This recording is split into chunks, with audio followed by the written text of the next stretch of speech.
Hai semuanya, saya Kunia Mildawati Gea dari Program Studi Pendidikan Matematika Pascasarjana Universitas Negeri Medan.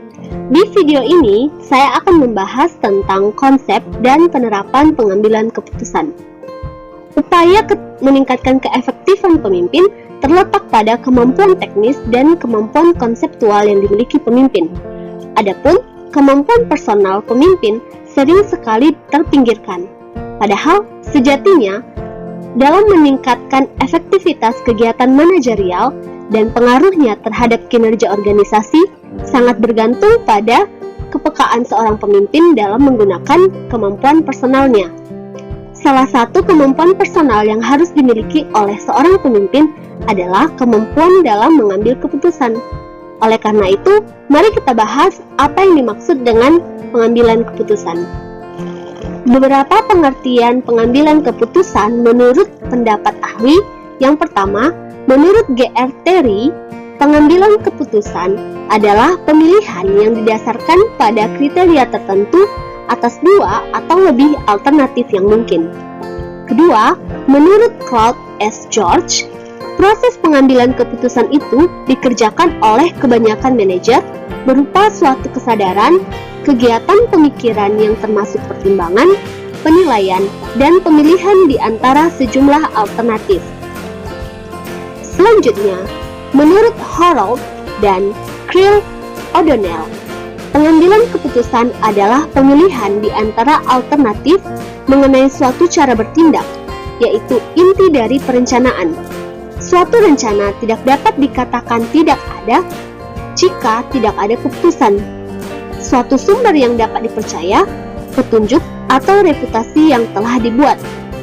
Dan terakhir, menurut Peshagian, pengambilan keputusan adalah suatu pendekatan sistematis terhadap suatu masalah, pengumpulan fakta dan data, penelitian yang matang atas alternatif dan tindakan. Di beberapa pendapat para ahli tersebut, dapat disimpulkan bahwa pengambilan keputusan merupakan kegiatan melakukan penilaian dan menjatuhkan pilihan.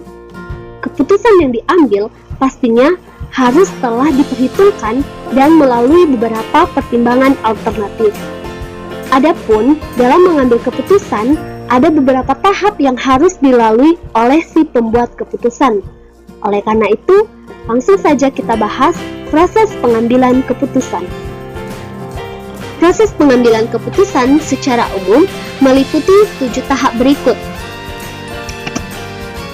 Tahap yang pertama adalah menetapkan tujuan dan sasaran.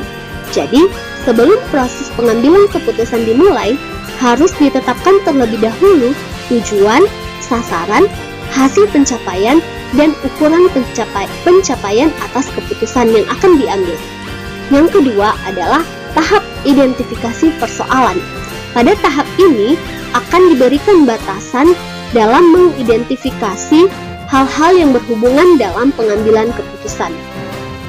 Tahap yang ketiga adalah mengembangkan alternatif. Pada tahap ini sudah mulai dibahas dan ditampung berbagai alternatif yang akan dijadikan solusi dalam mengambil keputusan. Tahap keempat adalah menentukan alternatif. Pada tahap ini, alternatif yang telah ditampung dari tahap sebelumnya kemudian dianalisis dan diseleksi yang mana yang merupakan alternatif yang layak untuk diputuskan. Tahap selanjutnya adalah memilih alternatif. Dari beberapa alternatif yang telah layak tersebut, kemudian dipilihlah satu dari alternatif tersebut sebagai alternatif yang paling baik. Selanjutnya, tahap keenam adalah menerapkan keputusan. Hasil dari tahap kelima kemudian diterapkan, namun dalam hal ini baik tidaknya alternatif tersebut nampak dari pelaksanaan dalam lapangan. Dan yang terakhir adalah pengendalian dan evaluasi. Pada tahap ini akan dilihat apakah keputusan yang telah diterapkan sesuai dengan ketentuan yang telah diputuskan. Selanjutnya, ada beberapa metode dalam pengambilan keputusan. Mari kita bahas satu persatu. Yang pertama adalah kewenangan tanpa diskusi. Metode ini sering sekali digunakan oleh seorang pemimpin yang bertipe otokratik ataupun militer. Keunggulan dari metode ini adalah pengambilan keputusan yang cepat, terutama apabila organisasi tidak memiliki waktu yang cukup banyak untuk melakukan diskusi dalam mengambil suatu keputusan. Selain itu, metode ini juga dinilai sangat baik apabila pelaksanaannya berkaitan dengan pengambilan keputusan yang rutin tanpa mempersyaratkan diskusi untuk mendapatkan persetujuan dari anggota. Namun, di balik keunggulannya tersebut, ada satu yang menjadi kelemahannya, yaitu munculnya ketidakpercayaan anggota kepada pemimpin. Hal ini dikarenakan dalam pengambilan keputusan, anggota tidak dilibatkan langsung mengambil keputusan. Metode ini akan berjalan sangat baik apabila anggota yang diberikan predikat sebagai seorang ahli memiliki kemampuan yang tidak diragukan oleh anggota yang lainnya. Namun, dalam banyak kasus harus diakui bahwa metode ini susah dilakukan karena sulitnya menentukan indikator ahli yang baik tersebut. Keputusan lebih sedikit apabila kita bandingkan dengan metode yang pertama. Namun, dalam metode ini, pengaruh oleh pemimpin itu juga masih saja ada. Hanya saja, pada metode ini lebih dipertimbangkan lagi pendapat dari satu atau lebih anggota organisasi. Yang menjadi kelemahan dari metode ini adalah para anggota organisasi akan bersaing untuk mempengaruhi si pembuat keputusan agar pendapatnya diperhatikan dan dipertimbangkan. Metode yang terakhir adalah kesepakatan. Dalam metode ini, pengambilan keputusan melibatkan partisipasi oleh seluruh anggota organisasi, sehingga seluruh anggota organisasi memiliki tanggung jawab untuk mendukung keputusan yang akan diambil. Namun, metode ini memiliki kelemahan yang paling menonjol, yaitu akan membutuhkan waktu yang relatif lebih lama dan lebih banyak untuk mengambil keputusan. Baiklah, ada 4 metode yang telah kita bahas dalam mengambil keputusan. Dari keempat metode ini, tidak dapat ditentukan yang mana metode yang paling baik. Namun, dalam pengambilan keputusan akan ditentukan mana metode yang paling efektif atau disesuaikan dengan situasi dalam pengambilan keputusan. Apabila keputusan yang akan diambil harus cepat atau dalam waktu yang mendesak, maka dapat digunakan kewenangan tanpa diskusi. Namun sebaliknya, apabila keputusan yang diambil memiliki lebih banyak waktu untuk melakukan diskusi, maka metode kesepakatan merupakan salah satu metode yang dapat ditawarkan.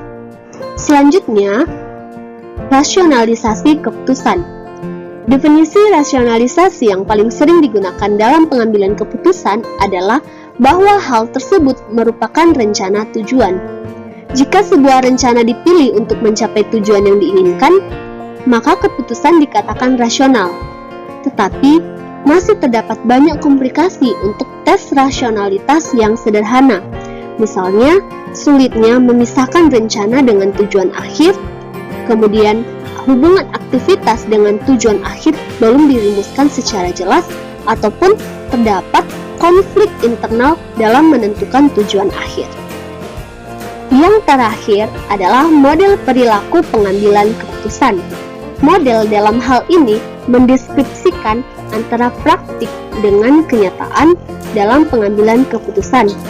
Berikut ada 2 model perilaku pengambilan keputusan. Yang pertama adalah model rasionalitas ekonomi. Model ini berasal dari model ekonomi klasik yang sepenuhnya keputusannya adalah rasional dalam segala hal, berkaitan dengan asumsi. Yang pertama, keputusan akan sepenuhnya rasional dalam hal rencana dan tujuan. Kedua, terdapat sistem pilihan yang lengkap dan konsisten yang memungkinkan pemilihan alternatif. Yang ketiga, kesadaran penuh terhadap semua kemungkinan alternatif. Yang keempat, tidak ada batasan pada kompleksitas komputasi yang dapat ditampilkan untuk menentukan alternatif terbaik. Dan kelima, probabilitas kalkulasi tidak menakutkan ataupun misterius. Yang kedua adalah model sosial. Pada sisi yang berlawanan dengan model rasionalitas ekonomi, model sosial ini menggambarkan manusia secara psikologi. Dalam hal ini, manusia dipandang sebagai sekumpulan perasaan, emosi, dan naluri dengan perilaku yang dipandu oleh keinginan yang tidak disadari. Secara jelas, ini merupakan deskripsi yang lengkap, maka orang tidak akan dapat membuat keputusan yang efektif. Dalam hal ini, pengaruh psikologi mempunyai dampak signifikan pada perilaku pengambil keputusan. Demikian yang dapat saya sajikan tentang konsep dalam pengambilan keputusan.